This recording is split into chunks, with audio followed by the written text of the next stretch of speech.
Hermanos, Dios les bendiga rica y abundantemente. El Señor Dios Todopoderoso ministra cada día nuestras vidas con su presencia, recordándonos su obra majestuosa.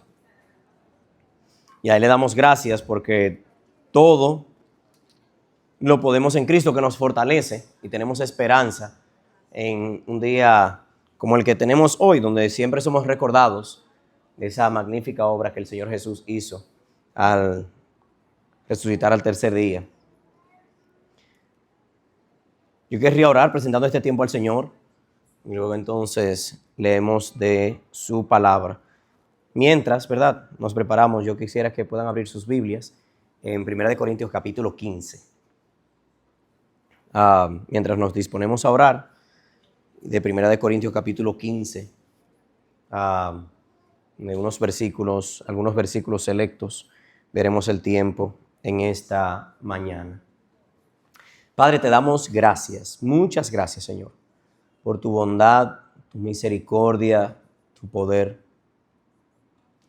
Gracias, Señor Dios Todopoderoso, porque has redimido a toda la creación al enviar a tu Hijo a la cruz del Calvario en redención de los tuyos.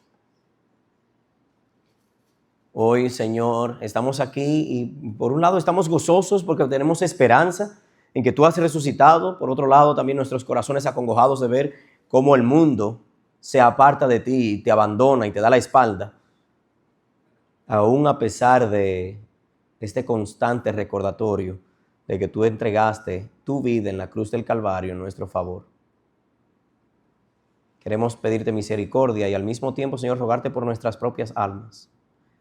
De manera, Señor, que nosotros constantemente estemos haciendo este recordatorio de que tú entregaste tu vida en la cruz del Calvario en nuestro favor y que nosotros podemos tener esperanza en la resurrección. Te pido estas cosas, Padre, en el nombre de tu Hijo Jesús.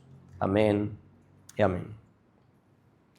Saben que desde los 16 años, me parece, yo comencé a trabajar con grupos de norteamericanos como traductor. Y en ese tiempo cuando comencé a trabajar con esos grupos, fue que se comenzó a popularizar esta red social, Facebook. Y uno venía a muchos grupos con los que uno trabajaba, hacía muchas amistades. Y luego, ¿verdad?, la continuidad, el seguimiento de esas relaciones, iba viendo, ¿verdad?, las publicaciones en Facebook. Y algo me llamaba mucho la atención porque lo que sucedía aquí en República Dominicana era que generalmente en Semana Santa nosotros, como líderes de jóvenes, teníamos un campamento y desde el jueves nos íbamos al campamento hasta el domingo. Y por lo general estábamos ahí, ¿cómo se dice?, centrados que juegos, charlas, prédicas, mucha diversión sana en estos campamentos. Y uno como podía estar dentro de un grupo sano, ¿verdad?, dentro de ese círculo.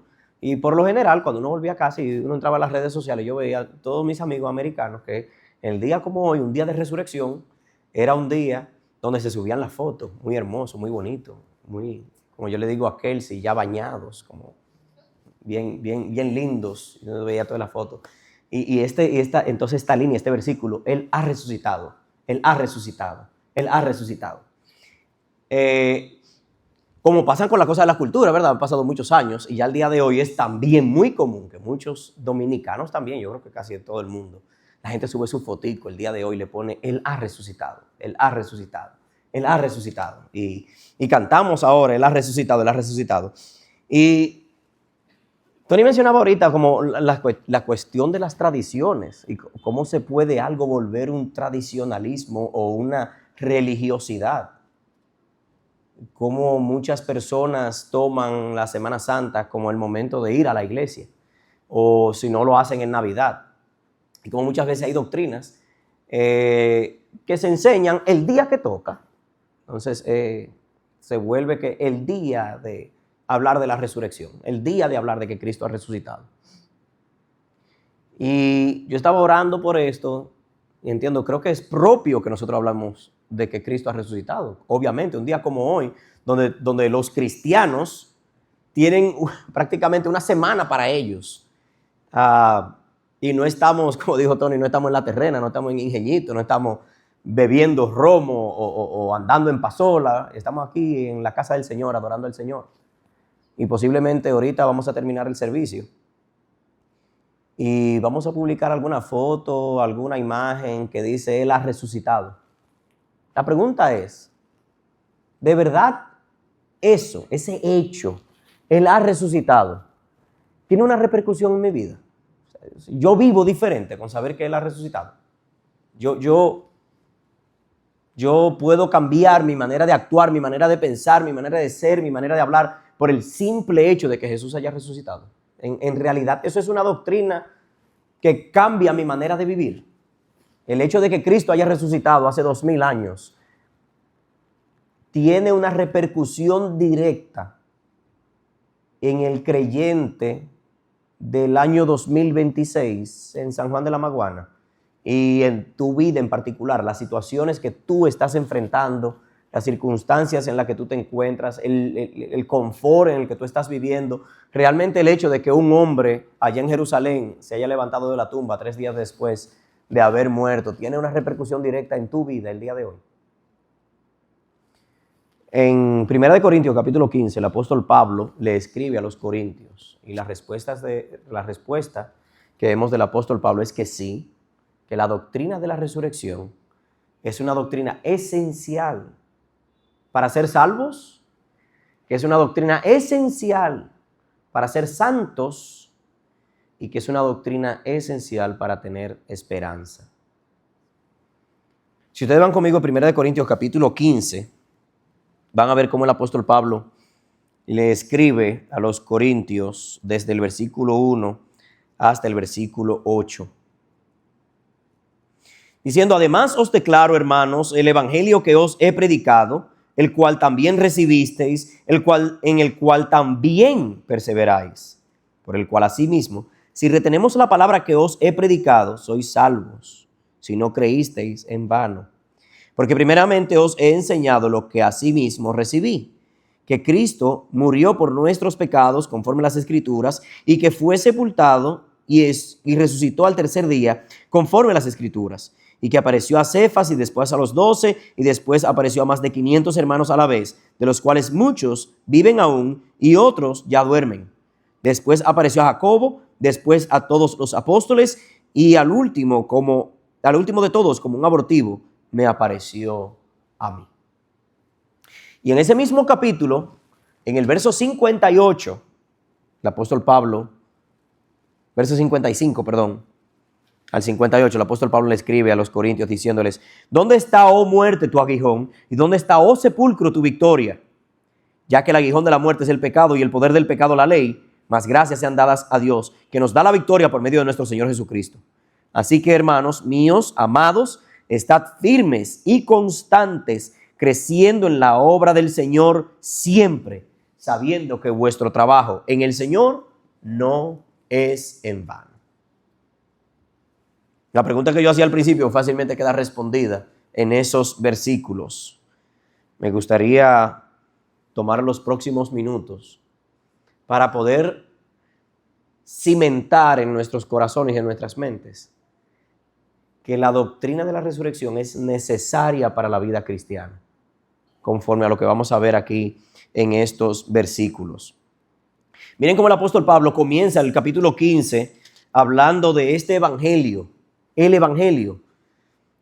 Los griegos usaban una palabra que se llamaba el querigma, era como el bloque de doctrinas centrales que una persona tenía que creer para que los demás pudieran decir, tú eres salvo.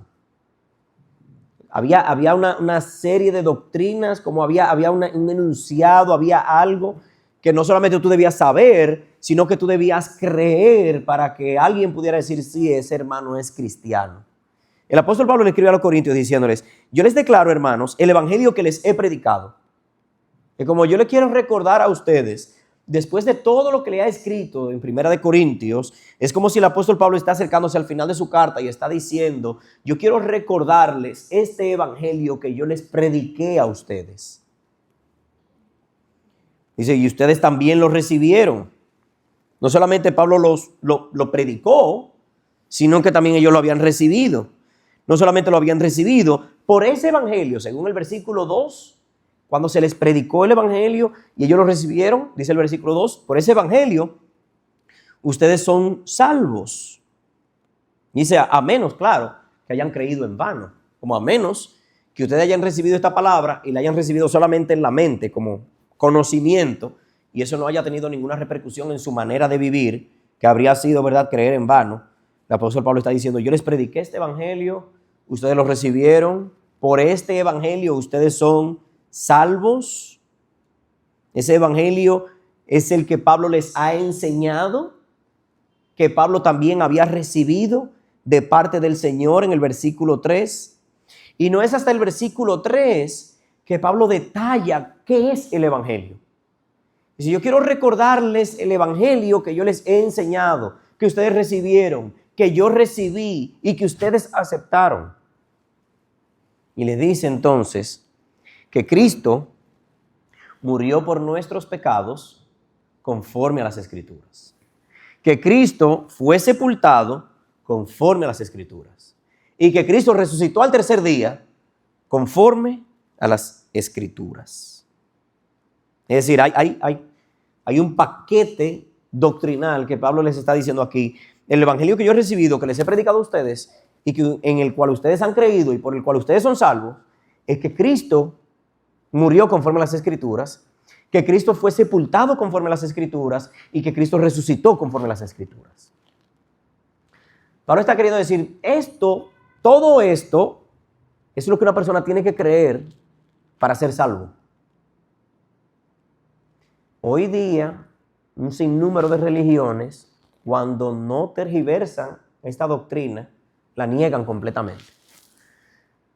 Los musulmanes, por ejemplo, dicen que en el momento que iban a llevar a Jesús a la cruz, en el Corán dice, hubo un intercambio y Jesús se intercambió con Judas y al que crucificaron fue a Judas. Y que luego Jesús volvió y le apareció a sus discípulos, pero fue que Jesús no murió en la cruz. Se dice del folclore sanjuanero que Olivorio Mateo, después de haber sido acribillado, apareció al tercer día y se le apareció a alguno de sus seguidores. Hay otros que claman y dicen que también han resucitado y otros que simplemente quieren negar que Cristo haya resucitado. Entonces tienen un espectro de personas. Algunos que niegan de plano que Cristo haya resucitado.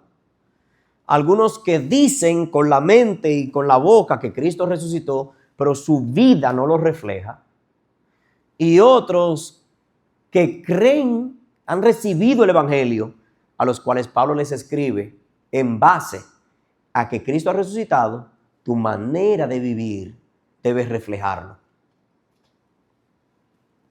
Quisiera apelar que independientemente de donde nosotros estemos, una vez más, la doctrina de la resurrección es esencial para la vida cristiana. Y el primer punto que Pablo muestra allí es que tú tienes que creer en la doctrina de la resurrección para ser salvo.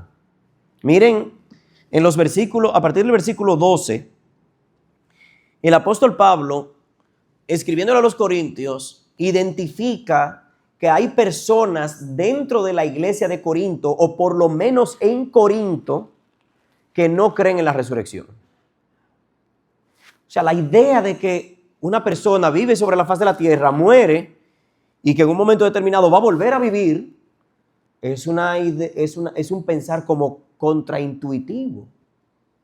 El martes estábamos un grupo de hermanos y de esas conversaciones bonitas que tener a la hora de la comida, una hermana pregunta, ¿y cómo es que vamos a resucitar? Porque hay gente que se lo comieron los tiburones. Hay gente que lo cremaron, que están vueltos ceniza. Hay gente que se desaparecieron. ¿Cómo es que el Señor va a volver a armar a una persona para resucitarlo en el día postrero? Ahí es que los amigos de Gregorio dicen, son misterios, son cosas profundas. Y nos dejan así en ese misterio, ¿verdad? Son cosas profundas, pero la palabra del Señor nos enseña que nosotros resucitaremos con el Señor. Y no solamente nos enseña, sino que tú tienes que creerlo como una doctrina central a la salvación. Pero habían personas en la iglesia de Corinto que parecían estar enseñando que la doctrina de la resurrección era absurda, que esta vida es la única vida que hay, que tú vives en esta vida y el día que te mueres, eres como decían los latinos, caro data vermibus, carne dada a los gusanos. De ahí viene la palabra cadáver. Ahora, ¿qué pasa? Dice el apóstol Pablo en el versículo 12, 1 Corintios 15, 12. Pero si se predica que Cristo, de Cristo, que no resucitó de los muertos, como dicen algunos entre vosotros, que no hay resurrección de entre los muertos. Si Cristo ha resucitado, ¿cómo es que dicen algunos que Cristo no resucitó de los muertos? Miren la lista que hace el apóstol Pablo diciendo, si Cristo no resucitó de los muertos, si no hay resurrección, Cristo no resucitó. El verso 13. Si Cristo no ha resucitado, nuestra predicación y nuestra fe son vanas. Si Cristo no resucitó, nosotros no deberíamos estar predicando el evangelio o pidiéndole a la gente que venga a la iglesia o pidiéndole a la gente que se convierta a Cristo. Si Cristo no ha resucitado, nosotros somos falsos testigos, porque estamos diciendo que Cristo resucitó, estamos cantando, Jesús resucitó, pero si no lo creemos, somos testigos falsos. Estamos diciéndole a la gente una cosa que en nuestra mente es falsa. Y el mismo apóstol Pablo se los dice así también, diciéndole, y si Cristo, verso 14, y si Cristo no resucitó, vana es entonces nuestra predicación y vana es también vuestra fe. Verso 15, y somos hallados falsos testigos de Dios, porque hemos testificado de Dios que Él resucitó a Cristo, al cual Él no resucitó, si es en verdad que los muertos no resucitan. En términos llanos dominicanos, si en mi mente yo creo que Cristo no resucitó, pero a la vez estoy cantando y estoy predicando que un día resucitaremos, yo soy un hablador, soy un mentiroso, yo soy un testigo falso, porque estoy predicando algo que yo no creo. No solamente es vana nuestra fe, sino que en el verso 17 el apóstol Pablo dice también que tiene una repercusión directa. Verso 17, y si Cristo no resucitó, nuestra fe es vana y también ustedes estáis en vuestros pecados. Es decir, si Cristo no resucitó, tus pecados no fueron limpiados. Cristo simplemente habría sido otro hombre más que se murió o que lo mataron. Tú no eres limpio de tus pecados. Si tú no crees en la resurrección, tú estás en tus pecados todavía, dice el apóstol Pablo. Y en el verso 19, yo creo que es la frase como más difícil, porque en el verso 19 el apóstol Pablo dice, si en esta vida solamente esperamos en Cristo, somos los más dignos de conmiseración de todos los hombres. Si tu mente solamente está enfocada en lo que Cristo te puede dar sobre la faz de la tierra, si tu mente solamente está enfocada en la bendición que Cristo te puede proveer en los 50, 70, 80 años que tú vives sobre la faz de la tierra, el apóstol Pablo lo está diciendo aquí, qué lástima. Tú eres el más digno de conmiseración. Das pena. No dice las escrituras. Da pena. Ahora bien, nosotros no podemos abrazar la doctrina de la resurrección ciegamente, como decir, bueno, hay que ser cristiano, y yo quiero ser cristiano, yo voy a creer en la doctrina de la resurrección. El apóstol Pablo está haciendo un argumento teológico, diciendo es que la doctrina de la resurrección es central para el evangelio. Tú no puedes ser cristiano, tú no puedes creer en el evangelio y al mismo tiempo ignorar o rebajar la doctrina de la resurrección. Porque si no creemos en la resurrección, si nosotros no creemos que Cristo resucitó de los muertos, si nosotros no creemos que un día nosotros resucitaremos de entre los muertos, si nosotros no creemos que los que han muerto en Cristo resucitarán también, nosotros lo que damos es pena, nuestro testimonio es falso, estamos perdiendo el tiempo en el evangelio. Sin embargo, nosotros vemos los apóstoles que estuvieron con Jesús, que vivieron al lado de Cristo y estuvieron ahí. El apóstol Pablo comienza diciendo, la base es teológica. La base es que tú tienes que creer que Cristo resucitó de entre los muertos. Que no seas un Tomás, que decía, hasta que yo no meta mi mano en su costado, yo no creeré que Él ha resucitado. Y me encanta porque Jesús se le aparece y le dice, ven, toca mis heridas, mete tu mano en mi costado. El apóstol Pablo les escribe diciéndoles que Cristo fue sepultado y que resucitó al tercer día conforme a las Escrituras. Le apareció primero a Cefas, después a los 12, se le apareció a más de 500 hermanos a la vez, de los cuales muchos viven y otros duermen ya. Para cuando el apóstol Pablo escribe Primera de Corintios, todavía hay gente que vio a Cristo resucitado vivo, además de los apóstoles. Le está diciendo, esta gente lo vio y vive entre nosotros, y después al final él dice, y yo como si fuera un abortivo, como de chepa, también se me apareció a mí. Hablando de cuando camino a Damasco, Cristo se le apareció. El mismo apóstol reconoce en el versículo 9 que él era el más pequeño de los apóstoles y que no era digno de ser llamado apóstol porque él mismo persiguió a la iglesia y a él Cristo se le apareció vivo, diciéndole, Saulo, Saulo, ¿por qué me persigues?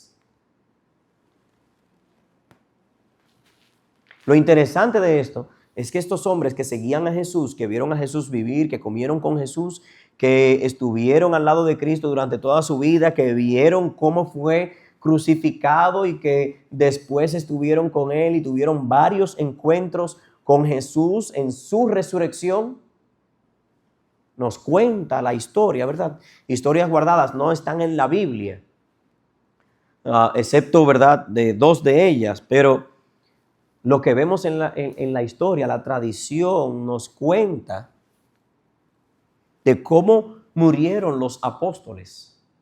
El apóstol Pedro se dice que murió crucificado de cabeza en Roma. Al momento de ser crucificado, él dijo, yo no soy digno de morir como mi maestro, pónganme de cabeza. Y él fue clavado con la cabeza hacia abajo en una cruz. Jacobo, hijo de Zebedeo, fue decapitado por Herodes. Andrés fue crucificado en una cruz en forma de X. Y se dice que su muerte no fue como la de Cristo, que fueron algunas horas, que Andrés duró crucificado varios días. Y en los días que estaba crucificado, mientras agonizaba, le estaba predicando a los guardias que lo estaban haciéndole guardia hasta que muriera. Y duró esos días clavado en una cruz, que no era una cruz en forma de T, era una cruz en forma de X. Y esos días lo pasó predicándole a sus verdugos. Tomás, que fue traspasado por una lanza en la India. Mateo, que fue asesinado por una herida de espada en Etiopía. Bartolomé, que fue despellejado vivo y azotado hasta morir en el país de hoy Armenia. A Santiago, que lo arrojaron del templo. A Matías, el discípulo elegido por los demás apóstoles, que fue apedreado y luego fue decapitado. Y el mismo apóstol Pablo, que fue decapitado en Roma.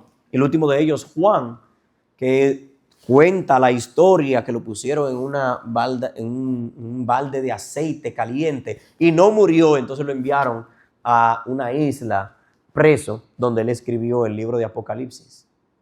Y tú te preguntas, ¿qué lleva a una persona a abrazar algo hasta el punto que a latigazos, como a Bartolomé, que a latigazos lo mataron, dándole con látigos en la espalda, le despellejaron la espalda y lo único que tenía que decir es, no, todo esto es una mentira? Y nunca lo negó. O sea, tenemos no solamente las personas que lo vieron a Cristo resucitado y que prefirieron morir torturados abrazando esta doctrina de que es que Cristo resucitó, yo lo vi resucitar, Él ha resucitado y prefiero morir por esa verdad. El apóstol Pablo en otros escritos, el apóstol Pedro en otros escritos nos deja ver que es necesaria la doctrina de la resurrección. En Romanos 8:11 el apóstol Pablo dice, pero si el espíritu de aquel que resucitó a Jesús de entre los muertos habita en ustedes, el mismo que resucitó a Cristo de entre los muertos, también dará vida a sus cuerpos mortales por medio de su espíritu que habita en ustedes.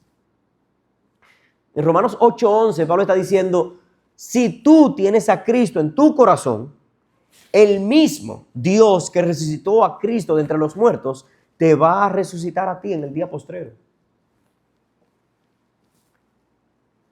En Romanos 10, verso 8 al 10, que lo conocemos, dice, pero ¿qué dice la palabra? Cerca de ti está la palabra en tu boca y en tu corazón, es decir, la palabra de fe que predicamos, que si tú confiesas con tu boca que Jesús es el Señor y crees en tu corazón que Él resucitó de entre los muertos, serás salvo. Es necesario creer que Cristo resucitó de entre los muertos para ser salvos. El apóstol Pedro, cuando está predicando en Pentecostés, en Hechos 2:22, les dice a los que les escuchan, varones israelitas, escuchen mis palabras. Jesús Nazareno, que fue el varón que Dios aprobó de entre ustedes por las maravillas, prodigios y señales que hizo por medio de él, como ustedes mismos lo saben, fue entregado conforme al plan determinado y el conocimiento anticipado de Dios. Y ustedes lo aprendieron y lo mataron por medio de hombres inicuos, crucificándolo. Y el apóstol Pedro continúa diciendo, pero Dios lo levantó, liberándose de los lazos de la muerte, porque era imposible que la muerte le venciera.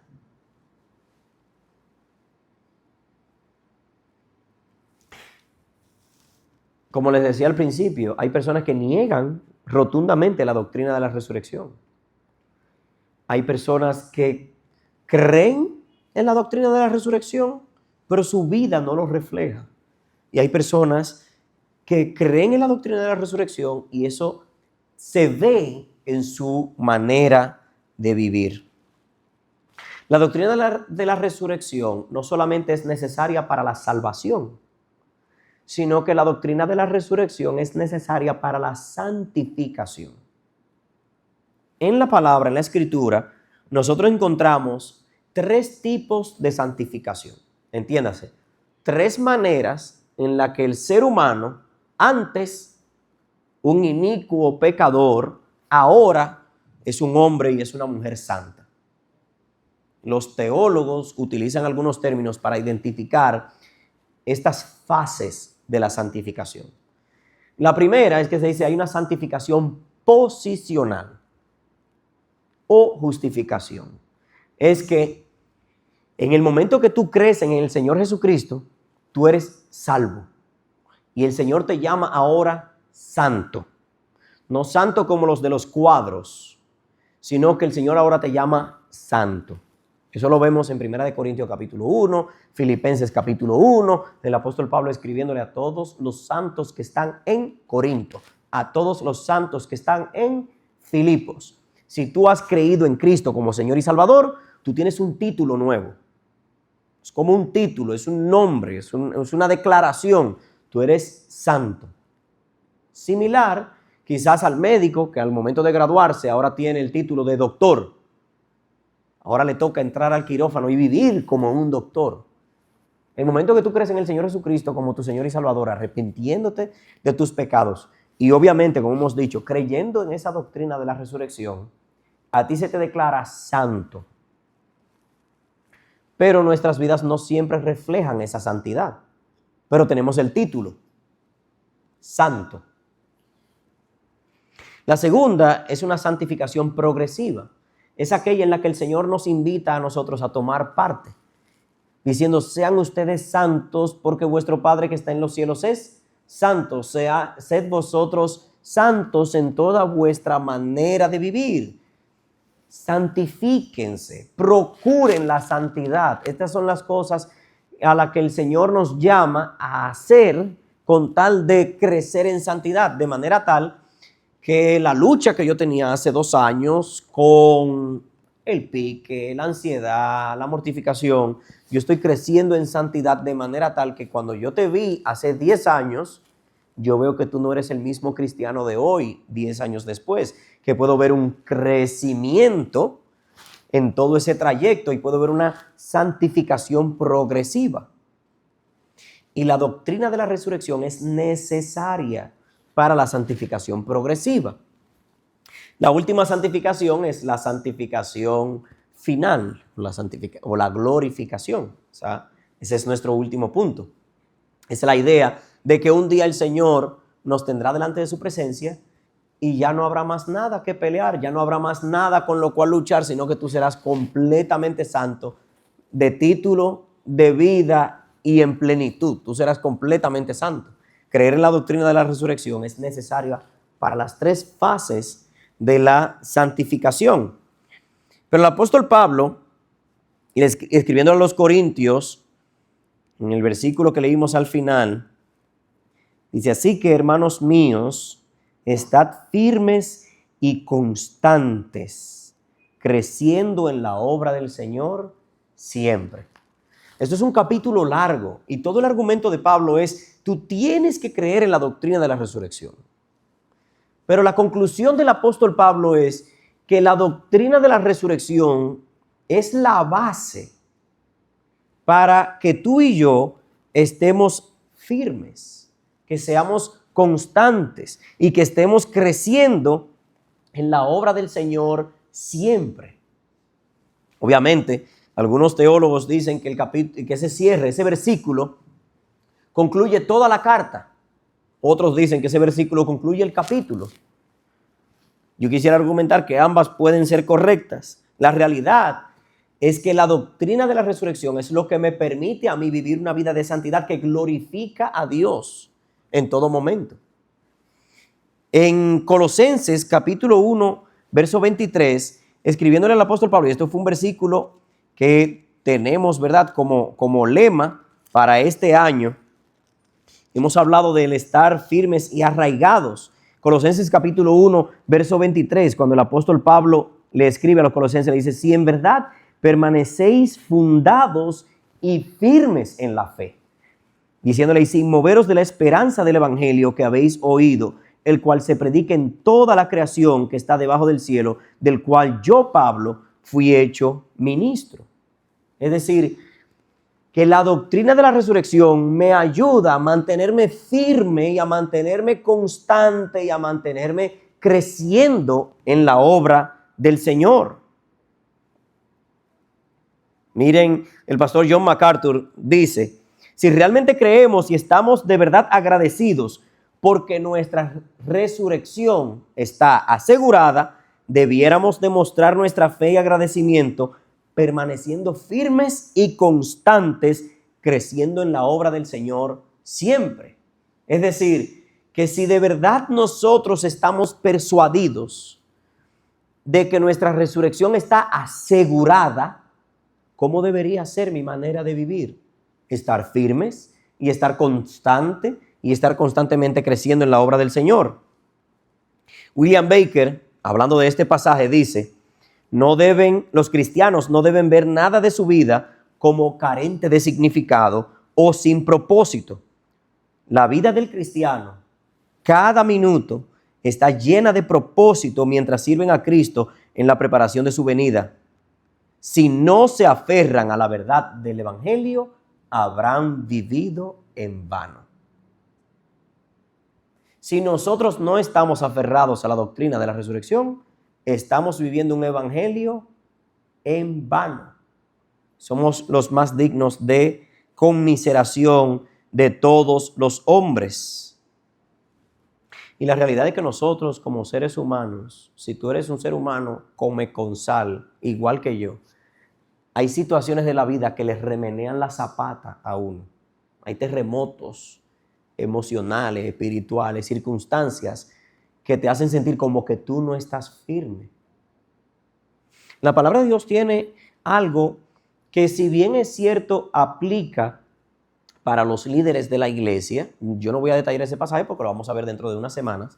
En Efesios 4:11, el apóstol Pablo, escribiéndole a los efesios, les dice: y el Señor constituyó a unos apóstoles, a otros profetas, a otros evangelistas, a otros pastores y maestros, a fin de perfeccionar a los santos para la obra del ministerio y para la edificación del cuerpo de Cristo, hasta que todos lleguemos a la unidad de la fe, del conocimiento del Hijo de Dios, a la altura de un varón perfecto, a la medida de la estatura de la plenitud de Cristo. Y este ministerio tiene un propósito, versículo 14: para que ya no seamos niños fluctuantes, llevados por doquiera, por todo viento de doctrina, por estratagemas de hombres que para engañar emplean con astucia las artimañas del error, sino que siguiendo la verdad en amor, crezcamos en todo aquel que es la cabeza, es decir, Cristo. Lo que el apóstol Pablo está tratando de persuadir a los corintios y a cada uno de nosotros es que aferrarnos a la doctrina de la salvación, a la doctrina de la resurrección, me va a permitir a mí, como si fuera un árbol plantado junto a aguas de reposo, echar raíces y estar cimentado para que cuando venga el viento y cuando venga la tormenta, yo todavía estoy firme. No solamente dice que debemos estar firmes, sino que debemos estar constantes. Esta constancia, esta perseverancia de la cual habla la palabra significa que yo no solamente voy a hacer la cosa un día, sino que me voy a mantener haciéndolas. Y el apóstol Pablo está diciendo también que debemos crecer en la obra del Señor siempre. Hay un himno que cantamos los caballeros aquí los jueves.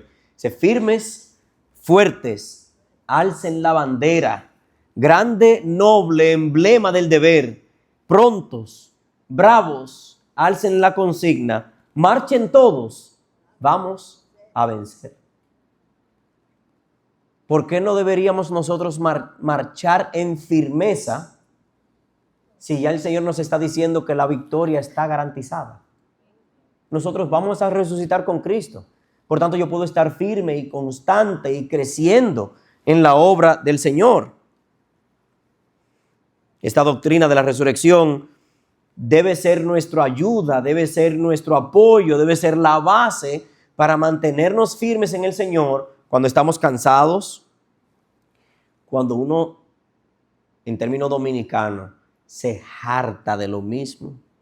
Yo no sé si a usted le pasa que usted se cansa de gente, se cansa de trabajo, se cansa de acciones, se cansa de objetos, se cansa de ropa. Y lo peor es que a veces nos cansamos de la obra del Señor. Situaciones, cuando uno sirve y uno no ve resultados, cuando uno enseña a los demás y los demás parecen como que no aprenden. Cuando uno disipula a otro y uno no ve como que parece no percibir cómo el carácter de Cristo está creciendo en otra persona. Cuando uno se cansa de las enfermedades. Cuando uno se cansa de la corrupción. Cuando uno mira la noticia, uno se cansa de ver noticias. ¿Qué nos dice la palabra? Que la doctrina de la resurrección es fundamental y es esencial para nosotros podernos mantener firmes en la obra del Señor. Gálatas 6:9, versículo clave para esto. Dice, no nos cansemos pues de hacer el bien, porque a su tiempo segaremos si no desmayamos. Primera de Pedro 5:6, humíllense pues bajo la poderosa mano de Dios para que Él los exalte cuando llegue su tiempo. Entonces, la palabra del Señor lo que nos está instando es a mantenernos firmes, a mantenernos constantes y creciendo en la obra del Señor. Y finalmente, como el apóstol Pablo termina diciendo en el versículo 58, hay una información que debe persuadirnos en toda obra que estamos haciendo para Dios. Yo voy a estar firme, yo voy a estar constante, creciendo en la obra del Señor siempre y con algo en mi cabeza, sabiendo que la obra, que el trabajo, que vuestro trabajo en el Señor no es en vano. Sabiendo que nuestro trabajo en el Señor no es en vano. Hace unos años, el año 2010 para ser preciso, Greg Hawkins y Cally Parkinson escribieron un libro que se llama Move. Este libro recogió una estadística de más de 1,000 iglesias en Estados Unidos. Estas iglesias, y lo que ellos estaban buscando es cómo crece la gente espiritualmente. ¿Qué hace que una persona crezca espiritualmente? Ellos no fueron a la Biblia.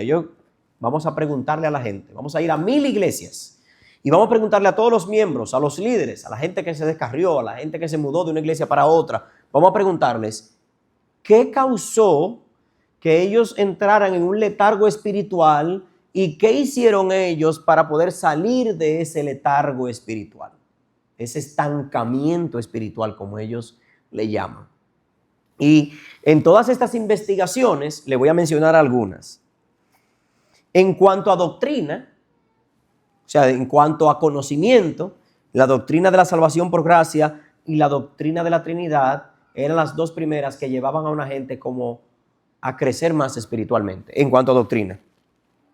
En cuanto a actividades, servir a la gente y ir al culto de la iglesia eran las dos actividades que parecían más sacar a la gente de un estancamiento espiritual. Si una gente estancada espiritualmente, involucrarlo en un ministerio, o una gente estancada espiritualmente, ir a la iglesia, como que lo movía de ese estancamiento. En cuanto a disciplinas espirituales, el reflexionar en las escrituras y el leer las escrituras, leer la Biblia, eran las dos cosas de disciplina personal que llevaban a la gente a salir de un estancamiento espiritual. Y en cuanto a la relación con las personas, ellos concluyeron que tener amistades significativas, es decir, tener amigos cristianos, amistades espirituales, como ellos le llaman, y hacer evangelismo, eran los dos tipos de relaciones que llevaban a la gente a salir de un estancamiento espiritual. ¿Verdad? En 4 categorías. Ellos analizan qué cosas llevaron a la gente a un estancamiento, cuáles eran los principales catalizadores de un crecimiento espiritual, qué ayudaba, qué no ayudaba. Y honestamente, yo he leído ese libro como 4 veces ya y es muy bueno y es muy interesante lo que la gente responde. Me llama la atención que una de las cosas que más desmotiva a una persona en cualquier área, eso no tiene que ser solamente en la iglesia, lo que más desmotiva a una persona es estar haciendo algo y durante ese proceso concluir que lo está haciendo en vano o que está perdiendo su tiempo. Pocas cosas desmoralizan a una persona como hacer algo, tener una inversión para darse cuenta después que no resultó para nada, o sea, que no tuvo un sentido. Y el apóstol Pablo está advirtiendo a los creyentes de Corinto que si tú no abrazas el evangelio, que si tú no tienes el evangelio como el centro, como la base de tu crecimiento espiritual, que si tú no tienes el evangelio como la esperanza del día postrero, tú estás viviendo en vano, has creído en vano, estás perdiendo tu tiempo. Cuando nosotros decimos, Él ha resucitado, nosotros estamos enunciando la base de nuestra fe, el fundamento de nuestro crecimiento espiritual y estamos enunciando aquello que nos da esperanza en el día postrero. Saber que Cristo ha resucitado instruye a mi alma, recordarme a mí mismo que Cristo ha resucitado, instruye a mi alma primero de que estoy abrazando la fe que una vez he creído. Yo tengo que recordarme a mí mismo, tengo que recordarte a ti, tú tienes que recordarme a mí que nosotros creemos en la resurrección y que la base de nuestra fe es un Cristo resucitado. Por eso no nos agradan como evangélicos, no nos agradan los crucifijos, donde principalmente está Cristo colgado en la cruz. La cruz vacía no es tanto, pero un crucifijo donde Cristo está colgado en la cruz me da a entender como que Cristo todavía está en el madero. La cruz vacía me enseña que está vacía. Nosotros como cristianos tenemos que recordarnos constantemente que el Cristo que murió por nuestros pecados conforme a las Escrituras, fue sepultado conforme a las Escrituras, también resucitó conforme a las Escrituras. Tú y yo tenemos que recordárnoslo, no solamente para tenerlo en la cabeza, sino para que en mi diario vivir esa doctrina se refleje en la manera en la que yo vivo.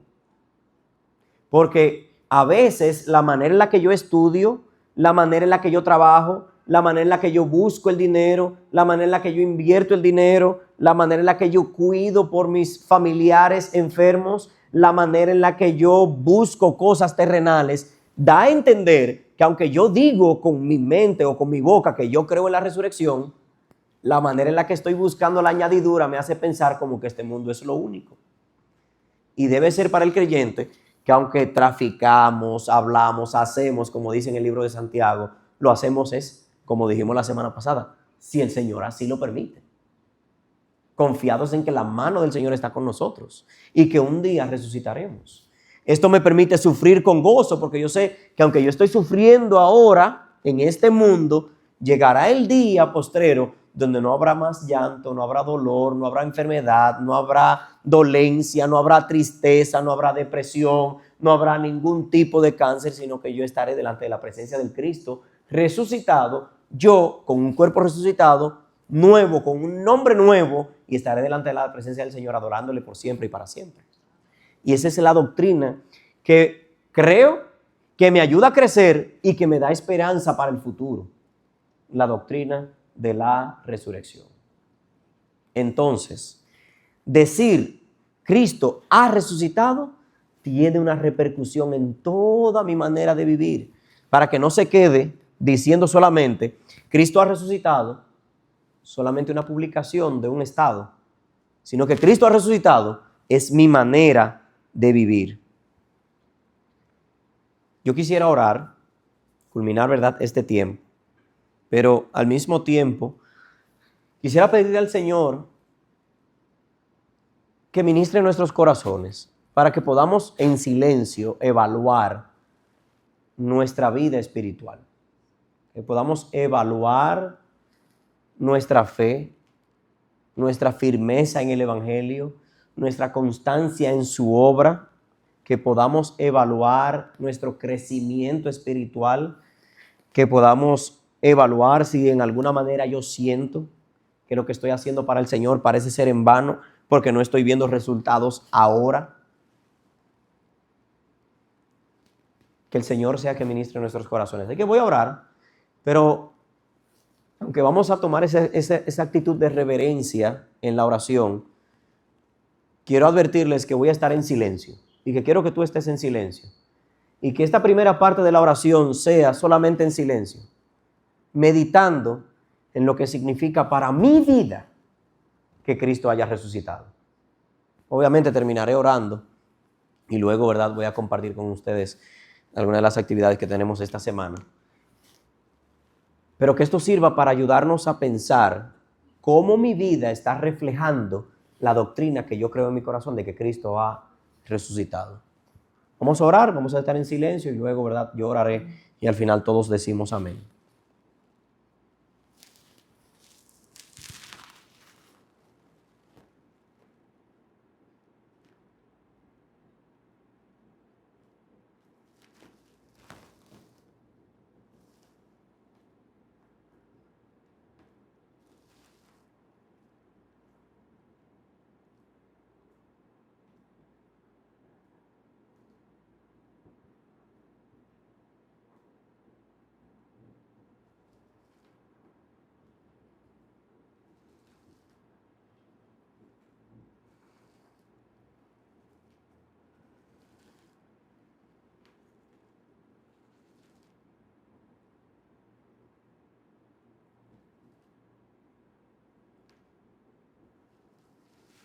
Señor Dios Todopoderoso, te damos gracias por tu palabra. Gracias, Señor, por lo que ella nos ministra y lo que ella nos enseña. La manera en la que tu palabra nos confronta. Si en alguna manera, Señor, hemos vivido, hemos actuado como que nuestro trabajo para ti es en vano, repréndenos, Señor. Ayúdanos a recordar que lo que hacemos para ti es para tu gloria y tu honra y cegaremos si no desmayamos. Te doy gracias, mi Señor, porque tú eres bueno y porque no hay nadie como tú. Y por tu palabra somos salvos tenemos el fundamento para crecer y tenemos también, Señor, la fuente de nuestra esperanza. Gracias, mi Señor, te damos, oh Rey. Y en nombre de nuestro Señor Jesús, te damos gracias. Amén. Permítame brevemente, no vi a Alejandro por ahí, a darle las informaciones para esta semana.